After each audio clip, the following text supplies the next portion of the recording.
Halo, salam sehat. Apa kabar anak-anak? Ibu berharap semua dalam keadaan sehat ya. Kita hari ini akan belajar pelajaran ilmu pengetahuan sosial masih dalam tema 3 yaitu peduli terhadap makhluk hidup dengan subtema 1 hewan dan tumbuhan di lingkungan rumahku. Nah, pada pembelajaran IPS ini kita akan membahas kondisi dan karakteristik tentang alam di Indonesia. Kegiatan ekonomi di suatu tempat berkaitan erat dengan potensi di suatu daerah. Segala sesuatu yang ada di suatu daerah yang dapat dimanfaatkan lebih jauh disebut potensi daerah. Sementara itu, potensi alam adalah seluruh kenampakan atau bentang alam beserta sumber daya alam yang terdapat di suatu daerah. Daratan rendah adalah bagian permukaan bumi yang tidak digenangi air dan berbentuk padat. Wilayah daratan ini di Indonesia memiliki tanaman yang subur, menyebabkan curah hujan teratur dan banyaknya gunung berapi. Oleh karenanya, dapat dimanfaatkan sebagai tempat berpijak dan sumber kehidupan manusia. Nah, anak-anak, adapun berikut beberapa bentang alam yang ada di wilayah Indonesia. Yang pertama adalah pantai. Pantai adalah bagian daratan yang berbatasan dengan tepi laut. Pantai yang landai dimanfaatkan untuk kegiatan rekreasi, olahraga air, serta budidaya perikanan dan tambak. Contoh daerah pantai antara lain Pantai Kuta, Parangtritis, dan Pantai Utara Jawa.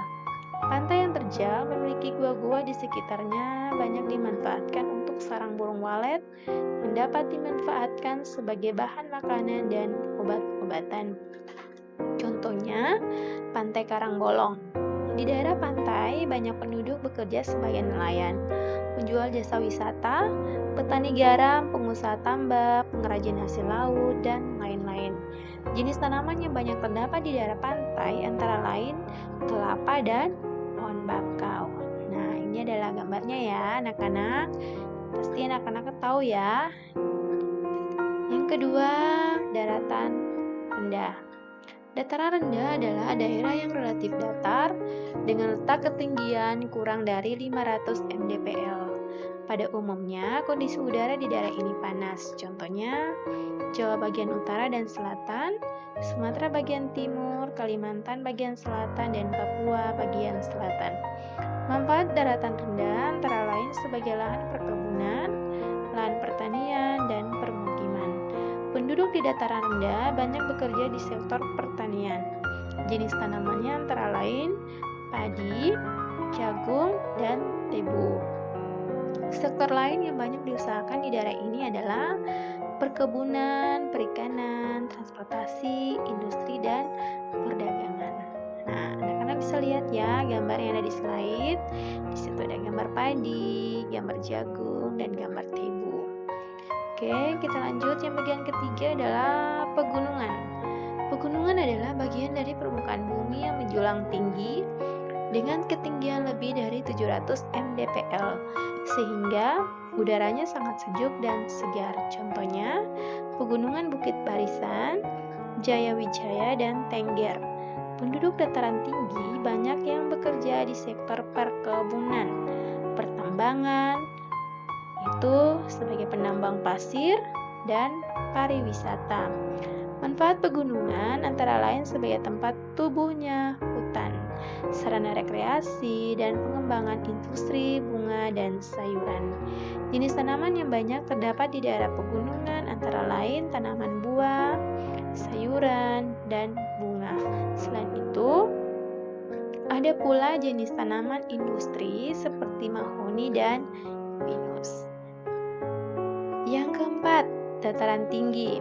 Dataran tinggi adalah wilayah daratan yang luas dan relatif datar dengan ketinggian lebih dari 500 mdpl. Contohnya dataran tinggi Dieng, Gayo, Alas, Kerinci, Karo, Minangkabau, dan Priangan. Manfaat daratan tinggi antara lain sebagai tempat rekreasi, peristirahatan, dan lahan perkebunan industri.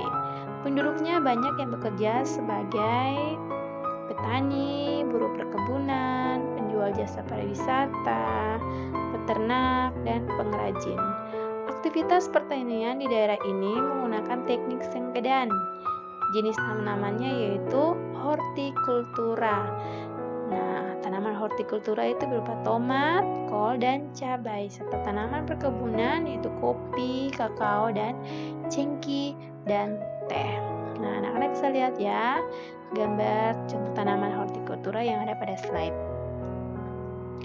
Oke, kita lanjut. Oh, ternyata sudah selesai anak-anak. Nah, video pembelajaran kita cukup sampai di sini. Inilah adalah materi pembelajaran yang sudah Ibu bahas.